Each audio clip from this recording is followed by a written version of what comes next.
the tragedies caused by aggressive dog attacks have become heartbreaking stories in many countries. To this day, the devastation caused by these incidents has left society in shock and outrage.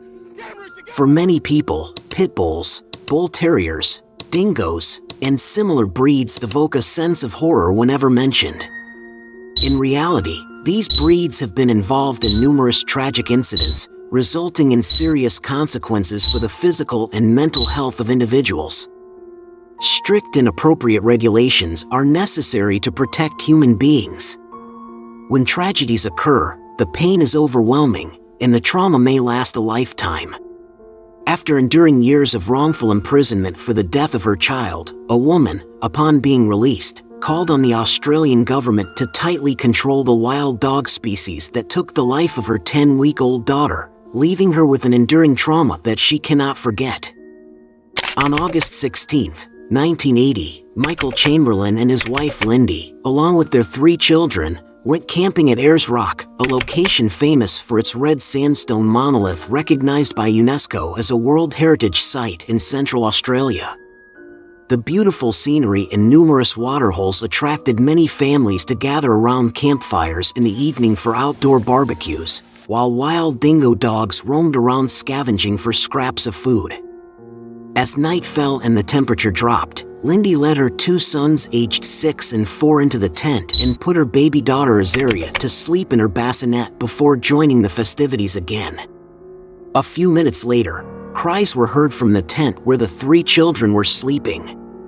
Lindy rushed over and exclaimed in horror, "Oh my God, the dingo has taken my baby."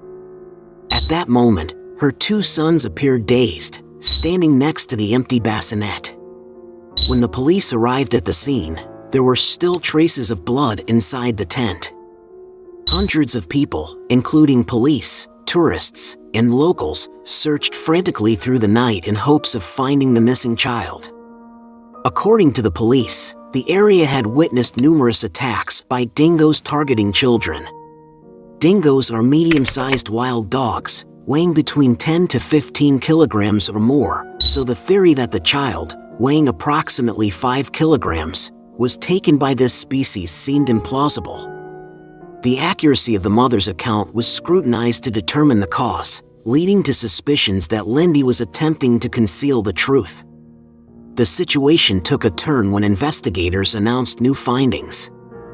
Initially, they agreed with the Chamberlain family that the clothing showed signs of a dingo attack. However, investigators later added that these marks could have been fabricated by an adult human. Based on photos of the torn clothing under ultraviolet light matching the baby's hair and blood samples, a doctor alleged evidence of neck lacerations with human fingerprints. From this point on, all suspicions turned toward Lindy and Michael. As the victim's father was a pastor, locals suspected the couple had sacrificed their child as part of a religious ritual. On September 19, 1981, when police searched Chamberlain's home, they found bloodstains meticulously cleaned on items in the house. Despite the couple explaining that they had previously transported an injured person home a few months earlier, the police accused Lindy of taking her daughter from the campsite and killing her in the car, with Michael as an accomplice. According to campers present during the fateful camping trip, Lindy led her children into the tent and turned back after a few minutes, making it impossible to commit the alleged murder. Even the injured person transported by the couple's car testified in court about the blood found in the victim's house, but this evidence was not acknowledged. These discoveries prompted a second investigation, where investigators determined that the blood on the girl's clothing indicated she had been decapitated. They also found an adult fingerprint under UV light when examining the clothing. In light of this new evidence, in February 1982, both Michael and Lindy were arrested on suspicion of killing their daughter Azaria. Despite the absence of blood or murder weapons, prosecutors believed Lindy had slit her daughter's throat in the family car.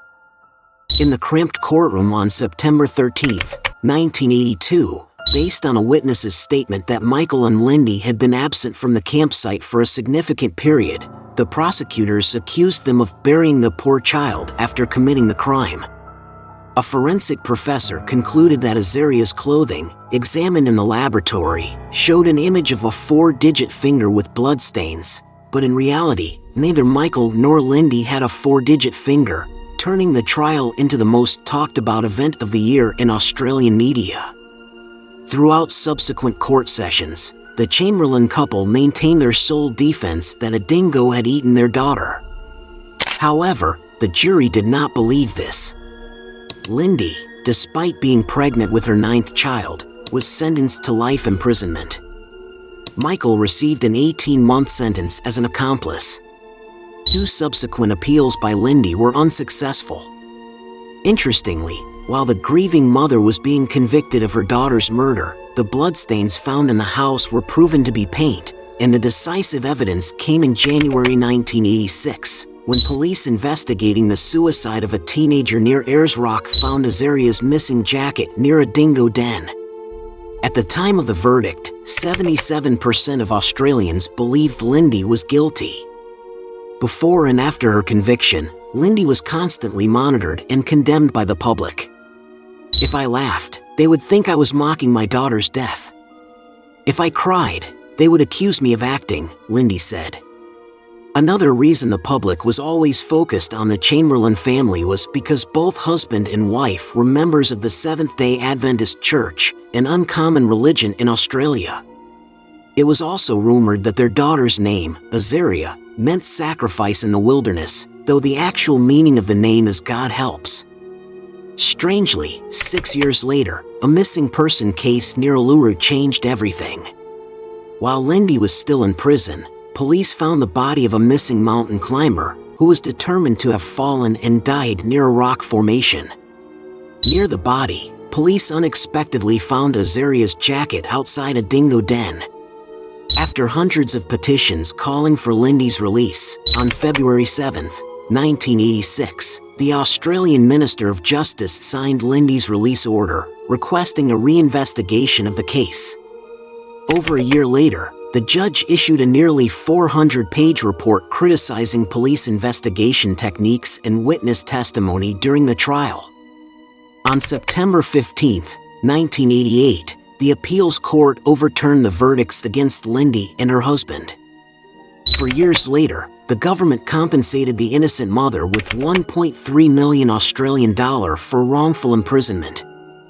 It wasn't until early 2012 that the investigation into Azaria's death was reopened. At this time, after reviewing new related evidence, the police officially concluded that a dingo was the culprit in Azaria's death. With this new evidence, Michael and Lindy were exonerated of all charges, and Lindy was allowed to return to her family. Despite the court's ruling, many still believe the couple was involved in Azaria's death. However, despite public backlash, the Chamberlain couple was ultimately released. The government also officially acknowledged the mistake. No figure was disclosed, but it is estimated that the Chamberlain family received $3 million in compensation. Thought to be the end of the story, it wasn't. In 1996, the government decided to reopen the Azaria case due to the lack of a body, no suspect being charged, and no clear verdict in the case. Investigators found nothing new, but this time, the veil of darkness over the Uluru area began to lift. After the shocking Azaria case, people began to pay attention to the number of children attacked by dingoes. In 2007, a 4-year-old girl was nearly killed by a dingo. In 2001, a 9-year-old boy was eaten by dingoes not far from where Azaria died. In 2002, a dingo attacked a 4-year-old boy before his father intervened and chased it away. Perhaps the Chamberlain family was truly telling the truth, and perhaps people did not recognize the dangerous behavior of dingoes hunting for children. In 2012, the authorities finally announced that both investigators and experts agreed with the Chamberlain family's initial story. A dingo had indeed killed their daughter, Azaria. Those who once scorned the Chamberlain family now knew the truth and felt sorrow for the loss of the little girl. Lindy hoped that her daughter's death would convince Australians that dingoes are dangerous. We live in a beautiful country, But we need to acknowledge that dingoes are very dangerous, and we need measures to prevent further heartbreaking deaths. Following the case, many national parks and dingo-populated areas erected signs warning tourists against feeding wild animals, partly because it's not good for the animals and partly because it may encourage uncontrolled aggressive behavior. Even with the cause of Azaria's death changed in her death certificate from unknown to dingo attack, Lindy bitterly knows that many still view her as her daughter's killer. After the miscarriage of justice, several film adaptations were made, the most famous being Evil Angels in 1988. The film starred Meryl Streep as Lindy, earning her an Oscar nomination for Best Actress. Unfortunately, living for many years under the scrutiny of public judgment proved to be too much for the marriage of Lindy and Michael. They divorced in 1991, but both were present at the exoneration hearing in 2012. They maintained a good friendship until Michael's passing on January 9, 2017. Truly, this is a tragic story, and sharing it helps raise awareness of the dangers posed by wild animals like dingoes.